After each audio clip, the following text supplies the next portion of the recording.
અને માં દુનિયાને એવી ખબર નહીં હોય કે દારૂ પીવો હોય જેને દારૂ પીવો હોય જેટલે આપણે ગામડાના છે એટલે દારૂ પીવો એ સમજણ પડી જાય પણ ભણેલા ગણેલા એમના માટે એક્ચ્યુઅલી માં ડ્રિંક કરવું હોય બરોબર ને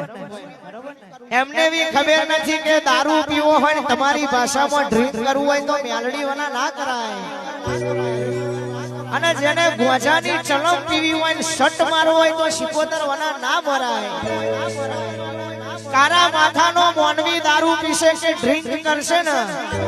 તો કોકની પેઢીનું નખોદ વારશે તમે જોશો અને પેલું કહેવતમાં કીધું છે દારૂ કરાવે કારું અને ઘરને વરાવે તારું જે તારું ના મારવું હોય તો એ મેલડીને ઓળખી જ આવી પડે દારૂ કરાવે કારું અને ઘરને વરાવે તારું જો જેને જેને કદાચ દારૂ મેલીને મારી મેલડીના સંગ કર્યા છે અને જે દારૂ મેલડી બાર પઠીનો દારૂ પીવું જો હારા નો વેડી ના મારું તો જગતમાં દેહા ચારમાં મેલડી ભીડાઈ જાવ બાવળિયા વગર